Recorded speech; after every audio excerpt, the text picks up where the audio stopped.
students, today we are going to talk about communication skill. Basics of communication के लिए आज हम बात करने वाले हैं and you need to understand what is communication, how communication takes place, कैसे communication होता है, communication किसे कहते हैं और communication के लिए किन किन चीज़ों की ज़रूरत होती है, communication process क्या है, ये सारी बातें आज हम डिस्कस करने वाले हैं और आज आप जानने वाले हैं कि इफ़ेक्टिव कम्युनिकेशन को हम अपनी लाइफ में कैसे लाएं। इस दुनिया में हर व्यक्ति के लिए सर्वाइवल बहुत मुश्किल है अगर उसका कम्युनिकेशन सही नहीं है। अगर आपके पास इफ़ेक्टिव कम्युनिकेशन की पावर नहीं है तो आपके लिए सर्वाइवल बहुत मुश्किल है। कहाँ ज़रूरत नहीं है कम्युनिकेशन की? हर जगह ज़रूरत है। यहाँ तक कि जब बच्चा जन्म लेता है उस वक्त भी जब उसको शब्दों का ज्ञान नहीं होता, शब्दों का इल्म नहीं होता, तब भी वो रो करके माँ को संकेत देता है कि उसे भूख लगी है। उसको भूख लगी है इस बात का अंदाज़ा माँ को लगता है उसके रोने से। रात को जब कुत्ता भौंकता है जोर जोर से तो हमें इस बात का कम्युनिकेशन हो जाता है कि हमारे एरिया में, हमारी कॉलोनी में चोर आ गया है। तो कम्युनिकेशन के बहुत सारे माध्यम हैं, बहुत सारे तरीके हैं, बहुत सारे वेज हैं जिसके थ्रू हम कम्युनिकेट करते हैं और कम्युनिकेशन करने के लिए हमें बहुत सारे नेटवर्क्स भी यूज़ करने होते हैं। मीडियम फेस टू फेस हो सकता है, मीडियम टेलीफोन के ज़रिए हो सकता है, वीडियो कॉन्फ्रेंसिंग के ज़रिए हो सकता है। एक माध्यम ये भी है जिस माध्यम से मैं आपसे रूबरू हो रहा हूँ, ये भी कम्युनिकेशन का एक माध्यम है। तो किस तरीके से कम्युनिकेशन होना चाहिए, किस तरीके से कम्युनिकेशन होता है, इन सभी मुद्दों पे हम आज चर्चा करने चले। मैं आपको आज सिलसिलेवार बताऊंगा कि कम्युनिकेशन एक्चुअल में है क्या और हमें कैसे एक जो एटीट्यूड रिक्वायर्ड होता है, एक जो दृष्टिकोण रिक्वायर्ड होता है अच्छा कम्युनिकेशन करने के लिए, उसको किस प्रकार से किया जाए। चलिए स्टार्ट करते हैं। कम्युनिकेशन। अब ये कम्युनिकेशन क्या है पहले ये समझते हैं। कम्युनिकेशन होता क्या है? What is communication? कम्युनिकेशन किसे कहते हैं? कम्युनिकेशन एक लैटिन टर्म है, कम्युनिकेयर। ये कम्युनिकेयर जो लैटिन टर्म है इसका मीनिंग होता है टू शेयर, शेयर करना। शेयर करने के लिए साथियों मैं हमेशा कहता हूं शेयर के लिए गियर की जरूरत होती है। आपको बहुत सारे गियर लगाने पड़ते हैं कम्युनिकेशन करते वक्त। शेयरिंग एक गियर में नहीं होती, अलग अलग गियर में होती है। तो लैटिन टर्म है कम्युनिकेयर, उसका अर्थ है to share. It is a process of exchanging information, ideas, thoughts, feelings and emotions through speech, signals, writing or behavior. Mind it.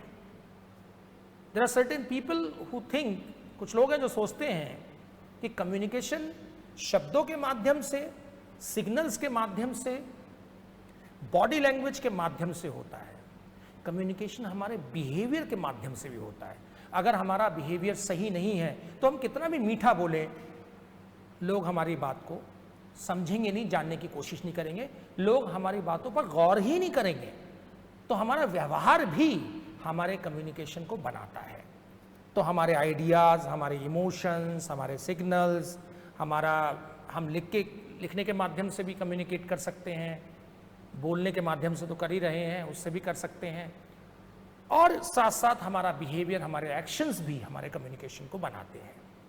याद रखिए कम्युनिकेशन में दरकार होती है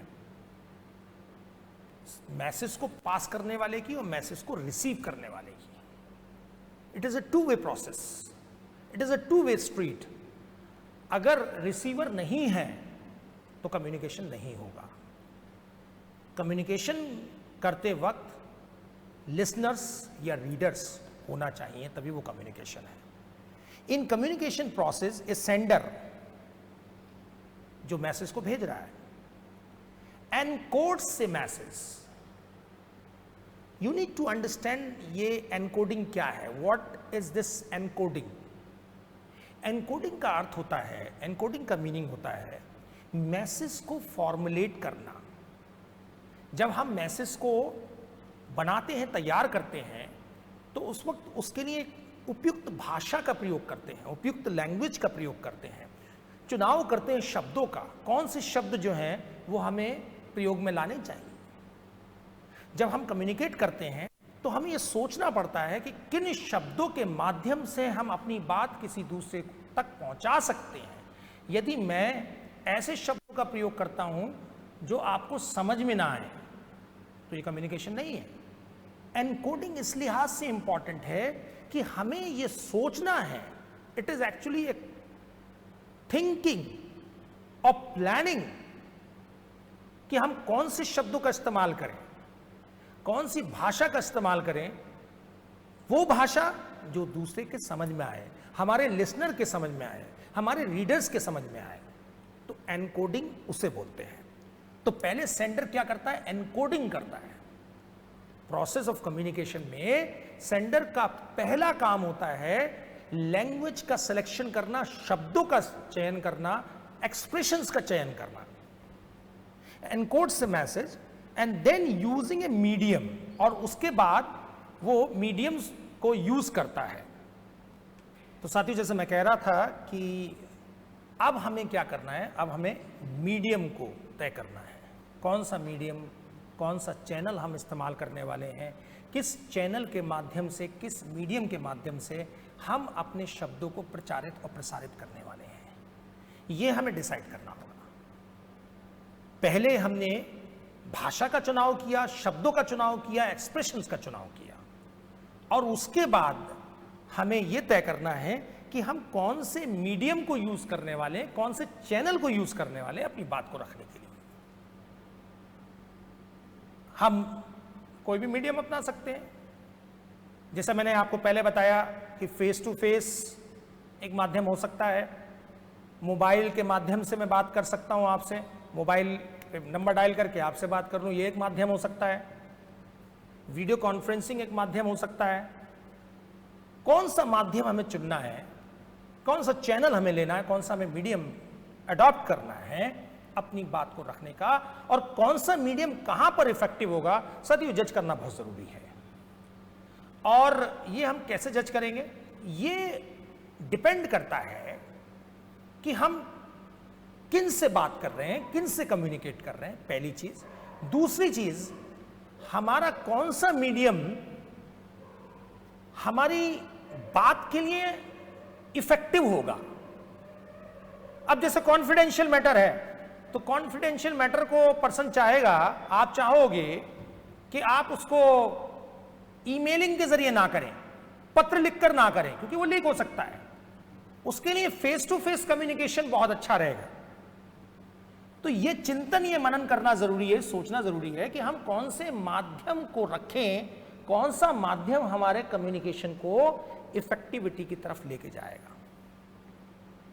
देन मैसेज भेज दिया जाता है, रिसीवर उसको रिसीव कर लेता है, और अब जब रिसीवर उसको रिसीव कर लेता है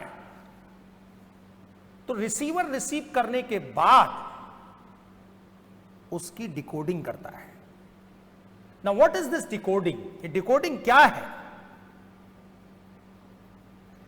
डिकोडिंग क्या है? ये एग्जामिनेशन है, इंटरप्रिटेशन है, इवैल्यूएशन है, एनालिसिस है। जो शब्द, जो विचार, जो भावनाएं, जो बिहेवियर, जो एक्शंस रिसीवर ने रिसीव किए हैं, उसका एग्जामिनेशन करना, उसका इवैल्यूएशन करना, उसको एनालाइज करना, यह डिकोडिंग है। मैसेज मैंने ले लिया एज ए रिसीवर, अब उस मैसेज को मुझे एनालाइज करना होगा, एग्जामिन करना होगा, इंटरप्रेट करना होगा, और उसके बाद मैं ये जान पाऊंगा कि जो मैसेज मैंने रिसीव किया है उसमें कितनी पावर है, जो मैसेज मुझे मिला है वो मेरे लिए कितना यूजफुल है, जो मैसेज मुझे मिला है वो मैं किस तरीके से अपनी लाइफ में इस्तेमाल कर सकता हूं, जो इंफॉर्मेशन मैंने रिसीव की है उसको मैं कैसे अपने जीवन में लागू कर सकता हूं, ये मुझे पता लगेगा। तो डिकोडिंग इस प्रोसेस को कहते हैं। डिकोडिंग का मतलब इंटरप्रिटेशन और एग्जामिनेशन ऑफ थॉट्स और फीलिंग्स और आइडियाज और एक्शंस और बिहेवियर। एंड आफ्टर दैट, इसके बाद क्या होता है, वंस आप एग्जामिन कर लेते हैं आइडियाज को, थॉट्स को, फीलिंग्स को, इंफॉर्मेशन को, आप एक पोजीशन में आ जाते हैं, एक स्टेज में आ जाते हैं कि आप फीडबैक पास कर सकें। फीडबैक, अब ये फीडबैक क्या है? आपने कोई बात मुझे बताई, मेरे समझ में आएगी तो मैं उसको रिस्पॉन्ड करूंगा, और मैं रिस्पॉन्स किसी भी तरीके से दे सकता हूं। मेरा ये फीडबैक सेंडर को डायरेक्ट फॉर्म में भी हो सकता है, इनडायरेक्ट फॉर्म में भी हो सकता है। मतलब हो सकता है कि मैं शब्दों के माध्यम से आपको कह दूं हां समझ में आ गया, और हो सकता है मैं इशारे से, सिग्नल लैंग्वेज के माध्यम से आपको यह इशारा दे दूं कि जो बात आपने मुझसे कही है, कम्युनिकेट की है, मैं उससे इत्तेफाक रखता हूं, मैं इस केस में इस बात को एक्सेप्ट करने के लिए तैयार हूं।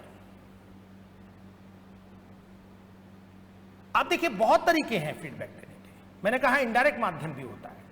अभी आप सब लोग मुझे सुन रहे हैं, मैं कम्युनिकेशन कर रहा हूं आपसे। अब इसका फीडबैक मुझे कैसे मिलेगा?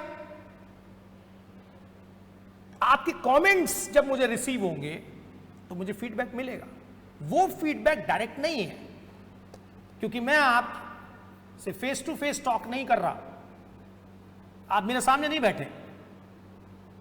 आप जब मुझे सुन लेंगे टेक्नोलॉजी के माध्यम से, तो आपके कमेंट्स मेरे कम्युनिकेशन का फीडबैक होंगे।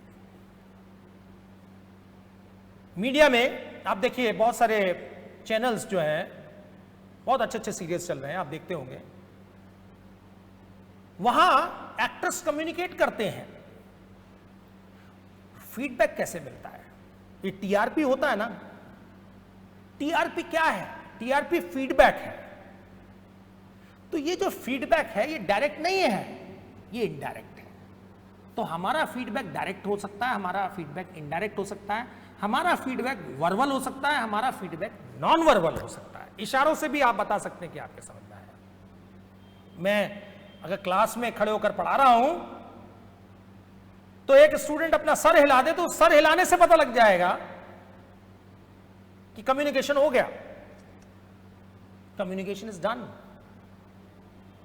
अगर वहां पर अंडरस्टैंडिंग नहीं होगी, साथियों ध्यान दें, अगर वहां अंडरस्टैंडिंग नहीं होगी तो वो कम्युनिकेशन गैप है।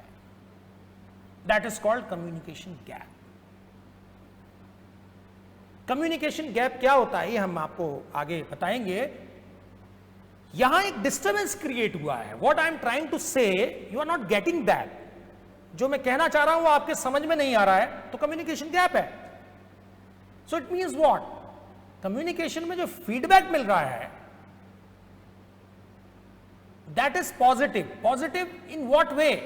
कि आपको समझ में आया है। पॉजिटिव का मतलब ये नहीं आप इत्तेफाक रखते हैं उससे, आपको समझ में आया है। That is what is meant by being positive. So ये कम्युनिकेशन प्रोसेस है। अब देखिए जब हम कम्युनिकेशन करते हैं तो इसमें कुछ स्टेप्स शामिल होते हैं। सबसे पहली चीज यह है,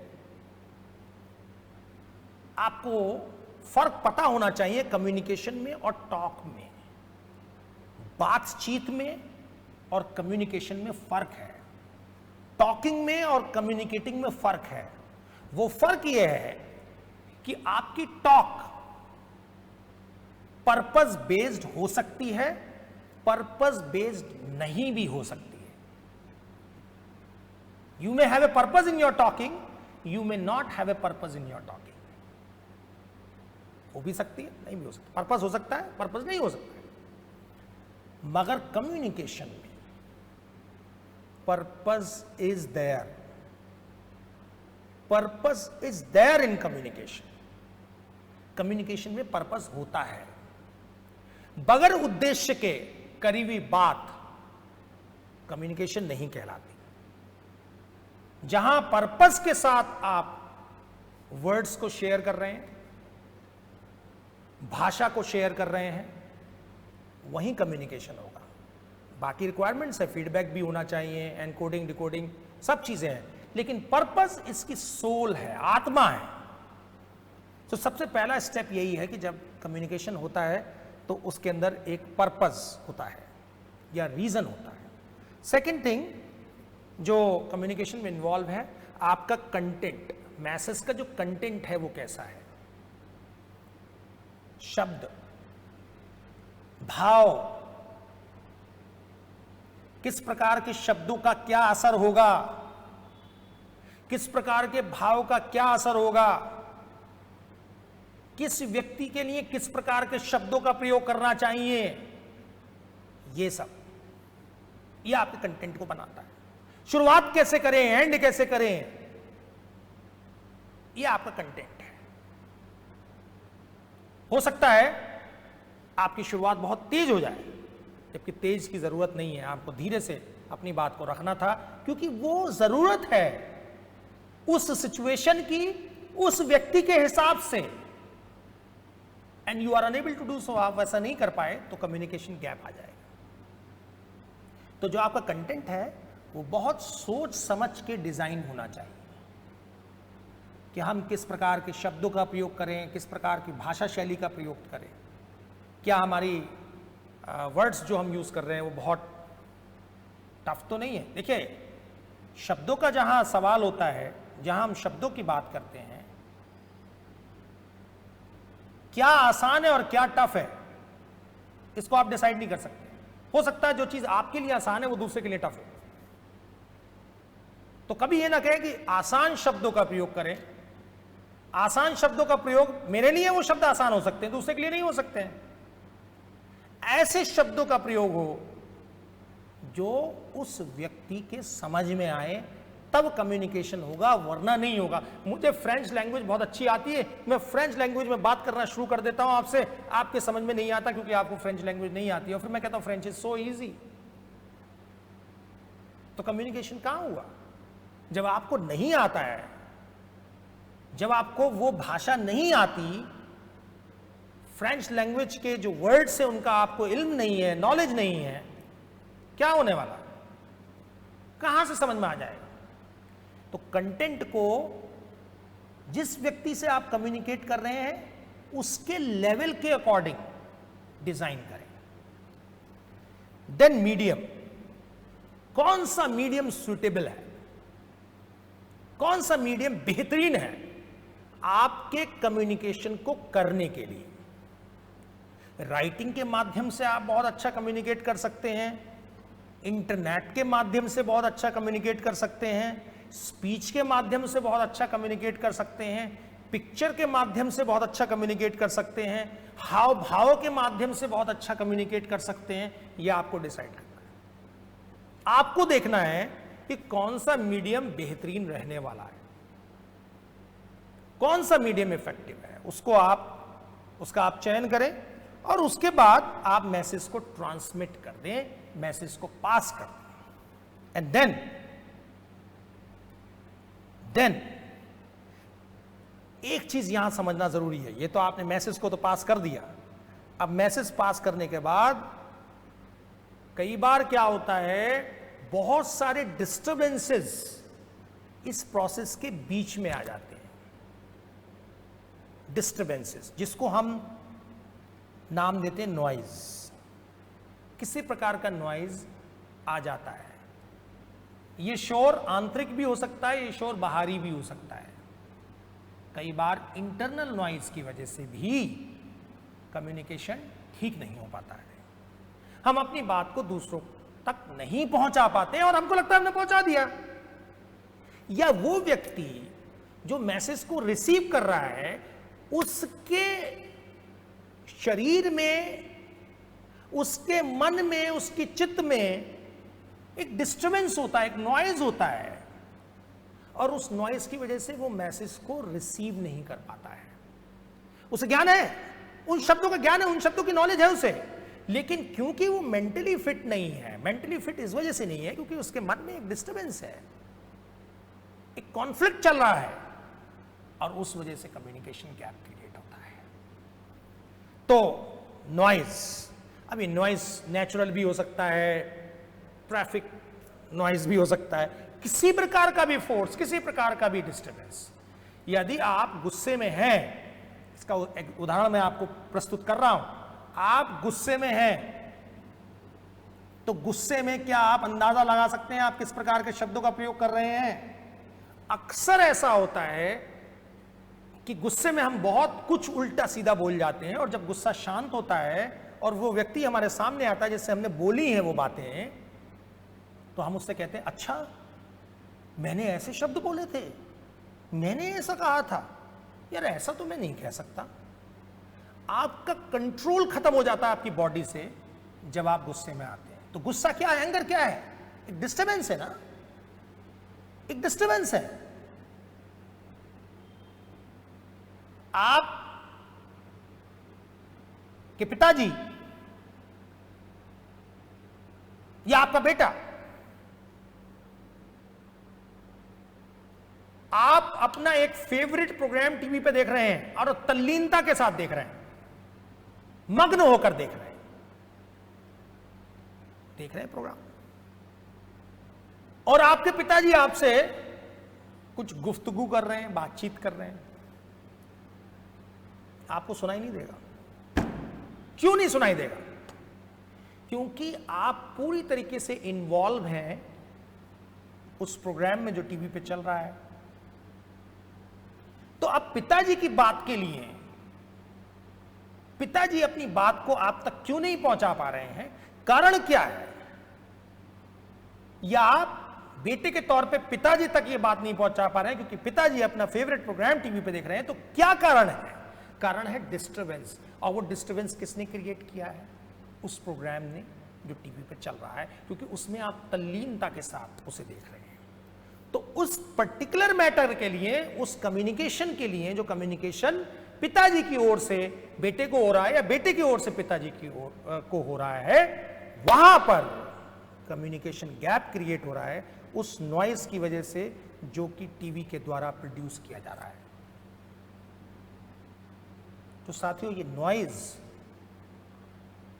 इसके बारे में हम बाद में डिटेल में भी आपको बताएंगे जब बैरियर्स ऑफ कम्युनिकेशन हम डिस्कस करेंगे कि कैसे कम्युनिकेशन में बाधाएं आती हैं, व्यवधान उत्पन्न होता है। बहुत सारे कारण हैं इसके, बहुत सारे कारण हैं, तो उन कारणों पर भी हम प्रकाश डालेंगे। लेकिन अभी हम बात कर रहे हैं कि कम्युनिकेशन कैसे होता है, उसकी प्रोसेस क्या है। अब देखिए इसके बाद क्या होता है। मैसेज को ट्रांसमिट करने के बाद नॉइज अगर आ जाता है तो मैसेज खत्म, कम्युनिकेशन गैप। यदि मैसेज ढंग से पास हो जाता है तो मैसेज फिर रिसीव हो जाएगा और उसके बाद डिकोडिंग होगी, interpretation of message, examination of message, और देन आपको पता है फीडबैक पिक्चर में आएगा। तो ये प्रोसेस ऑफ कम्युनिकेशन है जो आप यहां देख सकते हैं। ये आपके सामने प्रेजेंटेशन इसका है, प्रोसेस ऑफ कम्युनिकेशन।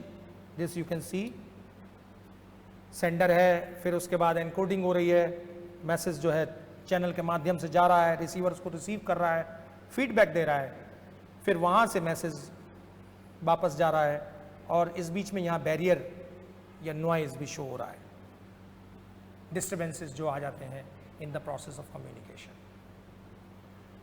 चलिए अब बात कर लेते हैं टाइप्स ऑफ कम्युनिकेशन की। टाइप्स ऑफ कम्युनिकेशन में आज के इस सेशन में हम बात करने वाले हैं सबसे पहले यहाँ पे बेस्ड ऑन कम्युनिकेशन चैनल और based on purpose and style. मैं कोशिश करूँगा कि इस पर्टिकुलर टॉपिक को इसी सेशन में ख़त्म कर दिया जाए। पहले मैं सोच रहा था शायद इसमें हम, मुझे लगता है कि टाइम के अकॉर्डिंग हम सिर्फ बेस्ड ऑन कम्युनिकेशन चैनल्स को ही कंप्लीट कर पाएंगे, बट लेट्स सी क्या होता है आगे। देखिए इसमें बेस्ड ऑन कम्युनिकेशन चैनल्स के ऊपर जो बेसिस हैं टाइप्स कम्युनिकेशन के, वो वर्बल, नॉन वर्बल और विजुअल हैं। पहले हम इनकी बात कर लेते हैं और यदि समय मिलता है तो हम based on purpose and style को भी टच करेंगे। यहां पे वर्बल पहला टाइप क्या है? जब हम बात करते हैं बेस्ड ऑन कम्युनिकेशन चैनल्स, तो पहला टाइप जो है कम्युनिकेशन का, that is called verbal communication. पहला जो है वो है वर्बल कम्युनिकेशन। अब वर्बल कम्युनिकेशन क्या है? जहां पर शब्दों का यूज होता है, where you use words and language in delivering the intended message. शब्दों का प्रयोग जब आप करते हैं, अब शब्दों का प्रयोग राइटिंग में भी हो सकता है और शब्दों का प्रयोग ओरली भी हो सकता है। अभी मैं शब्दों का ही प्रयोग कर रहा हूं, आप लोग मेरी बात को सुनकर कुछ लिख रहे होंगे, तो वहां भी जो लिख रहे हैं वो शब्दों का प्रयोग कर रहे हैं। ये वर्बल कम्युनिकेशन है। वर्बल कम्युनिकेशन मीन्स जहां आप शब्दों का इस्तेमाल कर रहे हैं, जहां भी आप शब्दों का इस्तेमाल कर रहे हैं वो वर्बल कम्युनिकेशन है। अब ये वर्बल कम्युनिकेशन, जैसा मैंने अभी कहा कि रिटन में भी हो सकता है, ओरल में भी हो सकता है। रिटन कम्युनिकेशन हम लेटर के थ्रू कर सकते हैं, ईमेल के थ्रू कर सकते हैं, एक रिपोर्ट के माध्यम से कर सकते हैं, हैंडबुक के माध्यम से कर सकते हैं, ब्रोशर्स क्रिएट कर सकते हैं, चैट प्लेटफॉर्म्स हम बना सकते हैं, एसएमएसिंग कर सकते हैं, व्हाट्सएप पे जो हम चैट कर रहे हैं वो भी रिटन कम्युनिकेशन है। सोशल मीडिया में हम फेसबुक का यूज़ कर रहे हैं, वहाँ पे भी हम कमेंट्स डालते हैं, वो भी रिटन कम्युनिकेशन है। मेरे सेशन को सुनने के बाद आप भी कुछ कमेंट्स देंगे रिटन मोड में, वो भी कम्युनिकेशन, वर्बल कम्युनिकेशन का पार्ट है। राइटिंग में आप कर रहे हैं, तो प्रपोजल्स आप दे रहे हैं, बिजनेस प्रपोजल्स, ये सारे तमाम तरीके हैं रिटन फॉर्म में कम्युनिकेट करने के। ओरली जब हम कम्युनिकेट करते हैं तो उसके माध्यम क्या है? आप, अभी मैं आपसे रूबरू हूं, ये ओरल कम्युनिकेशन है। टेलीफोन के माध्यम से हो सकता है, फेस टू फेस हो सकता है, वीडियो कॉन्फ्रेंसिंग हो सकती है, वीडियो चैट हो सकती है। ये तमाम माध्यम हैं जो हम यूज़ कर सकते हैं जहां पर एक फिजिकल अपीयरेंस आ रही है, वहां पे ओरल कम्युनिकेशन हो रहा है। वो फिजिकल अपीयरेंस डायरेक्ट हो सकती है, इनडायरेक्ट हो सकती है। अभी इनडायरेक्ट है, डायरेक्ट अगर हम क्लास में बैठे होते तो वो डायरेक्ट होती। तो ओरल कम्युनिकेशन हम इस प्रकार से करते हैं। अब ओरल कम्युनिकेशन में आपकी क्लैरिटी स्पीच में और आपकी टोन, ये बहुत मायने रखती है। रिटन में टोन नहीं है, मगर यहां टोन है। आप किस प्रकार से बोल रहे हैं ये बहुत मायने रखता है। आपका बोलने का अंदाज, आपकी टोन, आप हाई पिच पे बोल रहे हैं, लो पिच पे बोल रहे हैं, आप पता लगा लो पिच की रिक्वायरमेंट है, आपने हाई पिच की रिक्वायरमेंट है, आपने लो पिच का यूज़ कर दिया, तो वहाँ कम्युनिकेशन गैप्स बनना शुरू हो जाते हैं और फिर मैसेज जो है जिस तरीके से डिलीवर होना चाहिए उस तरीके से डिलीवर नहीं हो पाता है। तो इस प्रकार की चीज़ें हमें ओरल कम्युनिकेशन में चाहिए। ओरल कम्युनिकेशन में बॉडी लैंग्वेज का इस्तेमाल और पैरा लैंग्वेज, जिसको टोनल लैंग्वेज बोलते हैं, बॉडी लैंग्वेज आपके स्माइल फेस पे बहुत कुछ बता देती है।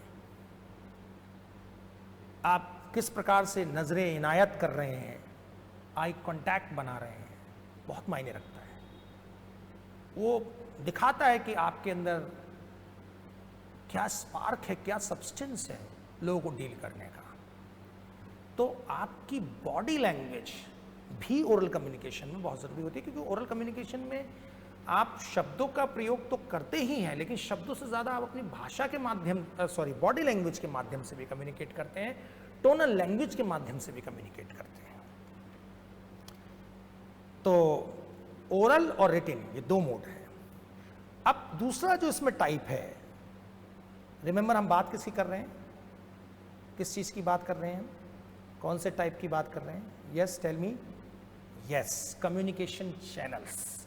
कम्युनिकेशन चैनल्स के टाइप्स की बात कर रहे हैं। पहला टाइप हमने बताया आपको, वो क्या है? पहला टाइप है वर्बल कम्युनिकेशन, दूसरा टाइप है नॉन वर्बल कम्युनिकेशन। अब नॉन वर्बल कम्युनिकेशन कैसे होता है? देखिए, नॉन वर्बल कम्युनिकेशन मतलब बगैर शब्दों के कम्युनिकेट करना, शब्द यूज नहीं कर रहे आप उसमें। तो बगैर शब्दों के आप कैसे, ये क्या है? अगर ऐसे क्लैप किया जाए तो ये क्लैप हम किन किन सिचुएशन में कर सकते हैं और क्या ये कम्युनिकेट करेगा? क्लैपिंग अप्रिसिएशन को कम्युनिकेट करती है। क्लैपिंग इस बात को भी कम्युनिकेट करती है कि मैं आपको अलर्ट होने के लिए कह रहा हूं, सावधान होने के लिए कह रहा हूं। तो क्लैप करके मैं आपको जगा सकता हूं, वो कम्युनिकेशन हो रहा है। क्लैप करके मैं आपको अप्रिशिएट कर रहा हूं। तो हम यहां शब्दों का इस्तेमाल नहीं कर रहे हैं। अगर मैं ऐसे करूं तो इसका क्लियर कट मतलब है कि मैं आपको बुला रहा हूं, शब्दों का प्रयोग नहीं कर रहा। तो नॉन वर्बल कम्युनिकेशन में हम सिग्नल्स का यूज करते हैं या टोन के जरिए हम पकड़ लेते हैं, और भी विभिन्न माध्यम है, हम बात करते हैं उनकी। तो सबसे पहला टाइप जो नॉन वर्बल कम्युनिकेशन में होता है वो क्या है? Physical non verbal communication. That means body language, आपके फेस पे कैसे एक्सप्रेशंस आ रहे हैं, एक्सप्रेशन से पता लग जाता है। आप किसी आदमी को देखते हैं और फेस देख के कह देते हैं हाँ यार, बात करने का बहुत अच्छा टाइम है ये। फेस से पता लग गया कि आज इसके फेस पे एक शाइन है, तो आज ये रेडी है, बात करने का बहुत अच्छा मौका मिल गया है मुझे। फेशियल एक्सप्रेशंस के थ्रू स्टांस, कैसे बंदा खड़ा हुआ है, किस प्रकार से वो स्टांस ले रहा है, उससे पता लग जाता है। उसके चाल ढाल से पता लग जाता है कि क्या चल रहा है, कम्युनिकेशन हो जाता है उससे। आपके जेस्चर्स कैसे हैं, टोन कैसी है, आप फिजिकल सिग्नल्स आपके किस प्रकार के हैं, अंदाजा हो जाता है कि किस प्रकार का कम्युनिकेशन हो रहा है, क्या कम्युनिकेट वहाँ क्या कम्युनिकेशन हो सकता है, यह आप अंदाजा लगा लेते हैं। बहुत सारे सिग्नल्स हैं। अभी बात करते करते आप थोड़ा सा अगर बॉडी को आगे कर लें, फॉरवर्ड कर लें, ये इंटरेस्ट शो करता है। उसी प्रकार से क्रॉसिंग आर्म्स, ये डिफेंसिव पोस्चर है। क्रॉसिंग आर्म्स डिफेंसिव पोस्चर, बहुत तरीके हैं। अब आपने देखा होगा कई बार हम ऐसे भी करते हैं। ये ऐसे जो करना होता है, जाड़ों की बात नहीं हो रही, ये अगर नॉर्मल सिचुएशंस में, क्योंकि बॉडी लैंग्वेज जो है वो नॉर्मल सिचुएशंस में पिक्चर में आती है, तो ऐसे करने का मतलब यू आर गेटिंग एक्साइटेड। तो बहुत सारे ऐसे सिग्नल्स हैं। आई कांटेक्ट, अगर आप लोगों की तरफ आंखें मिलाकर आप बात कर रहे हैं तो आप में कॉन्फिडेंस है।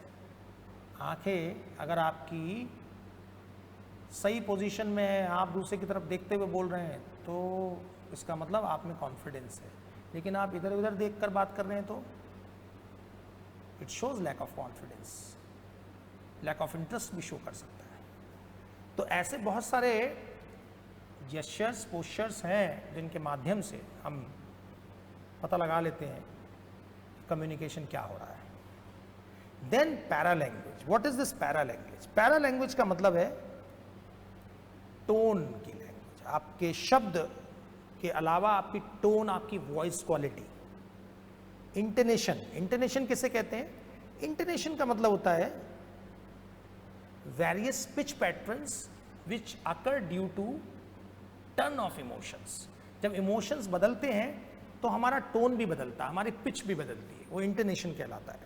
तो आप कहाँ स्ट्रेस दे रहे हैं, क्या टोन अडॉप्ट कर रहे हैं, आपका वॉइस क्वालिटी कैसा है, आपका बोलने का अंदाज कैसा है, ये बहुत कुछ बताता है, बहुत कुछ। ये बयां कर देता है कि पोजीशन क्या है, इंटरेस्ट को शो करता है।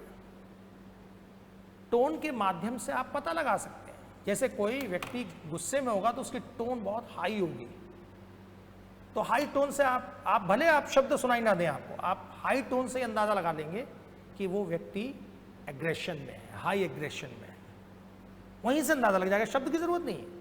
अगर कोई व्यक्ति बहुत धीमे से बोल रहा है तो आपको उसके धीमे बोलने से अंदाजा हो जाएगा कि या तो उसके अंदर कॉन्फिडेंस नहीं है, या वो बहुत सबमिसिव है किसी वजह से, या पोलाइट है, पोलाइटनेस को भी शो कर सकता है।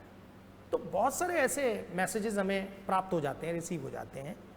इस तरीके की कंडीशन में टोन के माध्यम से, पिच के माध्यम से हम पता लगा लेते हैं कि क्या कम्युनिकेशन वहां पर हो रहा है। Then aesthetic communication. अब ये एस्थेटिक कम्युनिकेशन क्या है? बहुत सारी आर्ट फॉर्म्स होती हैं, कलाकृतियां होती हैं, dancing, painting, sculpture, music, in arts के थ्रू भी हम कम्युनिकेट करते हैं, पिक्चर्स के माध्यम से भी हम कम्युनिकेट करते हैं। अब जैसे एक पिक्चर है, एक तराजू है बड़ा सा, तराजू के एक साइड में एक व्यक्ति बैठा हुआ है, मोटा सा, काफी वजन है उसका, वो बैठा हुआ वहां पर, 1 कुंतल के आसपास उसका वजन होगा, वो बैठा हुआ होगा। दूसरी तरफ एक किताब रखी हुई है 200-250 पेज की, और उस पिक्चर में दिखाया गया है कि किताब का वजन उस व्यक्ति के वजन से ज्यादा है, तराजू में शो हो रहा है पिक्चर के माध्यम से। तो आप इससे समझ में आ गया ना आपको यहाँ क्या कहना चाह रहा है व्यक्ति जिसने पेंटिंग की है या पिक्चर क्रिएट किया है, वो हमसे क्या कहना चाह रहा है? वो हमसे ये कहना चाह रहा है कि book is more powerful than man. ज्ञान, नॉलेज इज पावर, ये मैसेज हमें मिल रहा है। तो पिक्चर के माध्यम से हम ये मैसेज रिसीव कर रहे हैं, ये पिक्चर मैसेज दे रहा है। तो पिक्चर्स के माध्यम से, म्यूजिक के माध्यम से हम मैसेज कन्वे करते हैं। अब देखिए सॉन्ग्स होते हैं, सॉन्ग्स में आप देखिए जो म्यूजिक होता है, म्यूजिक से आपको क्या पता, म्यूजिक से बहुत कुछ पता लग जाता है। लाइट म्यूजिक होगा तो हमें समझ में आएगा कि ये लाइट है तो ये यहाँ पर सीरियसनेस के लिए है। फास्ट म्यूजिक होगा तो ये जो है थोड़ा सा शोर शराबे के लिए है, पता लगता है उसे। तो हम म्यूजिक के जरिए भी कम्युनिकेशन को रिसीव करते हैं कि क्या कम्युनिकेशन हो रहा है, म्यूजिक के माध्यम से हमें पता लग जाता है। जो लोग म्यूजिक का सिलेक्शन करते हैं अपनी कुछ गतिविधियों में, बहुत सारे लोग करते हैं, मीडिया के लोग म्यूजिक डाल देते हैं अपनी टॉक्स में, और कहीं कोई प्रेजेंटेशन हो रहा है तो उसमें बैकग्राउंड म्यूजिक चल रहा होता है, तो उसका चुनाव बड़ा संभल के किया जाता है कि यहाँ पर ये वाली बात हो रही है तो म्यूजिक ये वाला सेट होगा, ये म्यूजिक आना चाहिए, ये वाला नहीं आ सकता। तो म्यूजिक से अंदाजा होता है कि किस प्रकार के कम्युनिकेशन को वहां किया जा रहा है। गजल जैसे आप कहते हो, गजल म्यूजिक सुन लीजिए आप गजल्स का, तो ठहराव की फीलिंग आ जाएगी, ठहराव, pauses. So this is how paralanguage comes into picture, rather aesthetic communication comes into picture.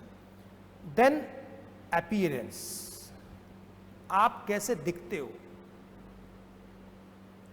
आपकी दिखावट बहुत कुछ बयां करती है। वेल ड्रेस्ड हो आप, ये पता लगता है। आपके चश्मे का फ्रेम कैसा है ये भी बता देता है आप किस टाइप के हो। आपने जो ड्रेस पहनी है ये बता देती है आप किस टाइप के हो। अब यदि कोई व्यक्ति धोती कुर्ता पहन करके आपके सामने आ जाए तो आपको उसका ड्रेस देखकर ही अंदाज़ा हो जाएगा कि ये व्यक्ति जो है थोड़ा सा ट्रेडिशनल थिंकिंग वाला है, या ये कल्चर और ये सारी बातें करने वाला है, कल्चर को इंपॉर्टेंस देने वाला है, या मे बी स्पिरिचुअल है, कुछ इस तरह की का। तो वेल ड्रेस्ड ग्रूम्ड व्यक्ति जो है वो ऑर्गेनाइज्ड कहलाता है, ये ऑर्गेनाइज्ड है, ये व्यवस्थित बंदा है। अब एक आदमी आया, उसको बहुत अच्छी नॉलेज है, उसके बाल खड़े हुए हैं, तो अनऑर्गेनाइज्ड है। तो किस प्रकार से आप अपने को कैरी करते हैं डिफरेंट सिचुएशंस में, ये बहुत कुछ बयां करता है, बहुत कुछ बताता है। ये एक बहुत सशक्त माध्यम है कम्युनिकेशन का, कि आप कैसे अपने को कैरी कर रहे हैं। पता लगा कोई व्यक्ति जो है वो गंदी सी शर्ट पहना हुआ है तो उससे पता लग जाएगा कि कैजुअल है, इसकी अप्रोच कैजुअल है। तो जब इसकी अप्रोच कैजुअल है तो ये तो अपने बिहेवियर में भी कैजुअल होगा, अपने वर्किंग में भी कैजुअल होगा। तो कम्युनिकेशन करती हैं ये सारी चीजें। देन सिंबल्स, बहुत सारे सिंबल्स, रिलीजियस सिंबल्स होते हैं, कुछ ईगो बिल्डिंग सिंबल्स होते हैं, सोशल सिंबल्स होते हैं, वो भी कम्युनिकेट करते हैं। अब जैसे ही आपके सामने ये क्या है, रिलीजियस सिंबल है, ये रिलीजियस सिंबल है। ये डिफरेंट सिंबल्स बताते हैं। आप पेशे के हिसाब से भी सिंबल्स होते हैं, वो सिंबल्स बता देते हैं कि पर्सन कौन से पेशे में होगा। ये डॉक्टर है, सिंबल है।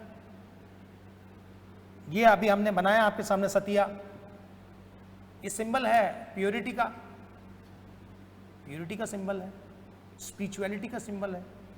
तो सिंबल्स के थ्रू भी हम अंदाजा लगा लेते हैं कि क्या कम्युनिकेशन हो रहा है। सिंबल्स के थ्रू हमें पता लग जाता है कि क्या कम्युनिकेशन हो रहा है।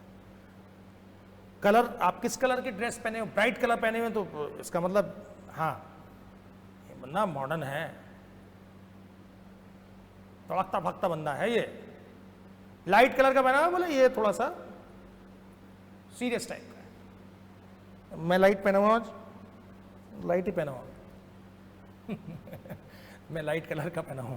तो ड्रेस सेंस, अब वो बात अलग है कि आपने जानबूझ के वो चीज कभी कभार पहन ली, वो एक अलग बात है। मगर नॉर्मल सिचुएशंस में जब आप लगातार नोटिस कर रहे हैं किसी बंदे को कि वो ब्राइट कलर पहन रहा है, जीन्स पहन रहा है, तो वो इंडिकेट कर देता है कि ये जो है आधुनिक विचारों वाला व्यक्ति है, आधुनिक विचारधारा है इसकी।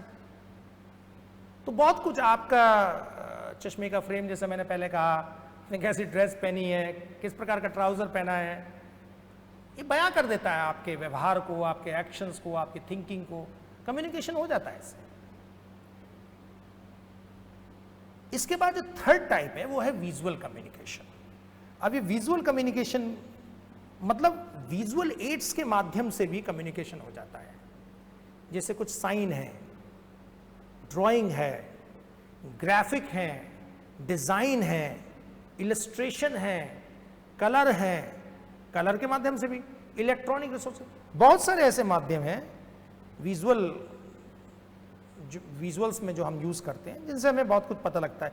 जैसे आप ग्राफिकल प्रेजेंटेशन के जरिए एक कंट्री में वहाँ की कोई भी एक प्रॉब्लम को आप ग्राफिकली शो कर सकते हैं। पॉपुलेशन के बारे में शो कर दें, या किसी और तरीके की कोई प्रॉब्लम है तो उसको स्टैटिकली आपने शो कर दिया, ग्राफ बना करके, मल्टीपल बार ग्राफ बना दिया है, लाइन बार ग्राफ बना लिया, या हिस्टोग्राम बना लिया, या पाई चार्ट बना लिया, उसके माध्यम से आप शो कर सकते हैं।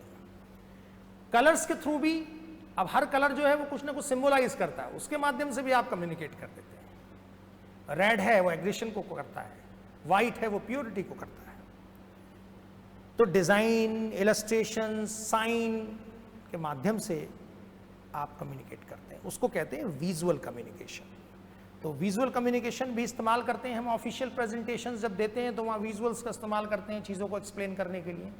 सो दैट्स हाउ वी कम्युनिकेट, इस तरीके से हम कम्युनिकेट करते हैं।